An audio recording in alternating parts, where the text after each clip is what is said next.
दोस्तों नमस्कार, मैं Sandeep Kumar the paper voice से। इन्हें आप तो जानते होंगे, ये हैं साध्वी प्रज्ञा ठाकुर। और इनकी इनकी वेशभूषा से आप पहचान सकते हैं कि ये धार्मिक हैं, इतनी बड़ी धार्मिक। इन्होंने मुंबई में एक बम ब्लास्ट करवाया था। ये एक तथाकथित बम ब्लास्ट था। इन पर आरोप है कि ये उसमें इन्वॉल्व थी और ये जेल भी गई थी। इसके बाद इन्हें बेल मिल गई। बेल किन कारणों से मिली थी बताता हूँ। बेल इन कारणों से मिली थी कि इन्होंने वो ये ना सीन आपने देखा ना, वो एक मूवी में वेलकम में, मेरी एक टांग नकली की है, मैं हॉकी का बहुत बड़ा खिलाड़ी हूँ। सेम इन्हीं के साथ हुआ था।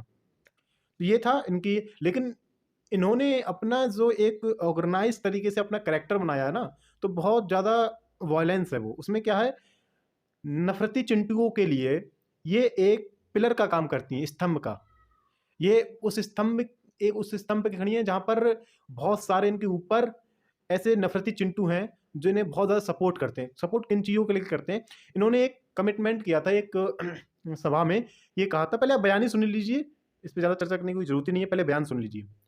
इसलिए लव जिहाद करने वालों को लव जिहाद जैसा उत्तर दो। अपनी लड़कियों को सुरक्षित रखो, अपनी लड़कियों को संस्कारित करो, अपने घर में हथियार रखो। कुछ नहीं तो सब्जी काटने वाला चाकू जरा तेज रखो। स्पष्ट बोल रही हूं, काटा है तो हम भी सब्जी काटने वाले चाकुओं को जरा तेज रख लें। पता नहीं कब कैसा मौका आए। तो जब हमारा सब्जी अच्छे से कटेगी तो निश्चित रूप से दुश्मनों के मुंह भी और सिर भी अच्छे से कटेंगे। अब देखो, ये प्रॉब्लम है कि ये तो इस तरीके से अपने चरित्र को दर्शाती हैं जैसे ये बहुत बड़ी साध्वी हैं। एक्चुअली है वेशभूषा से, इसमें कोई दो राय नहीं है। लेकिन दिक्कत ये है, इनके ऊपर ऐसे ऐसे बहुत क्रिमिनल केसेस चल रहे हैं, कुछ पेंडिंग हैं, कुछ और हो गए हैं।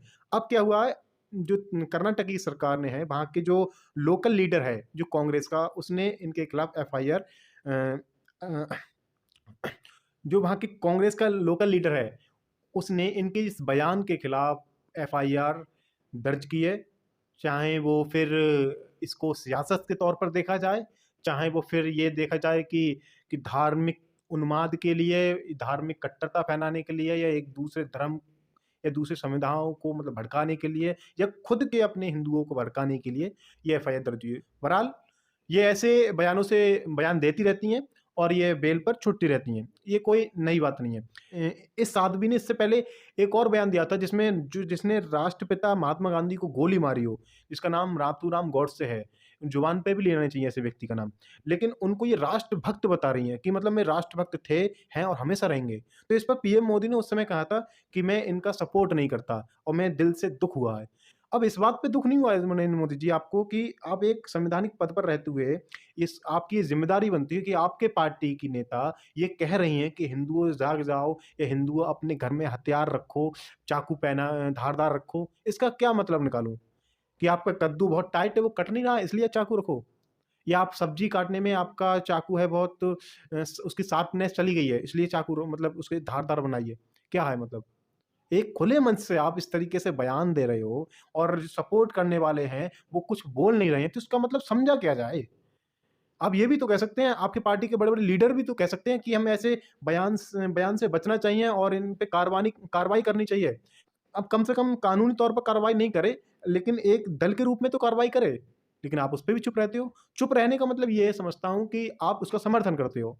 ज़ाहिर-सी बात है, जब आप इस तरीके के नफ़रती बयान को बिल्कुल सपोर्ट के लिए ना कहते हो, ना ही फिर उसके खिलाफ बोलते हो, तो मुझे तो ये लगता है कि आप उसका समर्थन कर रहे हो। तो ये चल रहा है, ठीक है? अब कब तक चलेगा, सत्ता पाने तक चलेगा, ये देखना बहुत ज़रूरी है। कोरोना वायरस बढ़ चुका है, तो अपना जो भी है मास्क वगैरह और सैनिटाइजिंग, वो अपनी कंसिस्टेंसी बनाए रखिए। Thank you.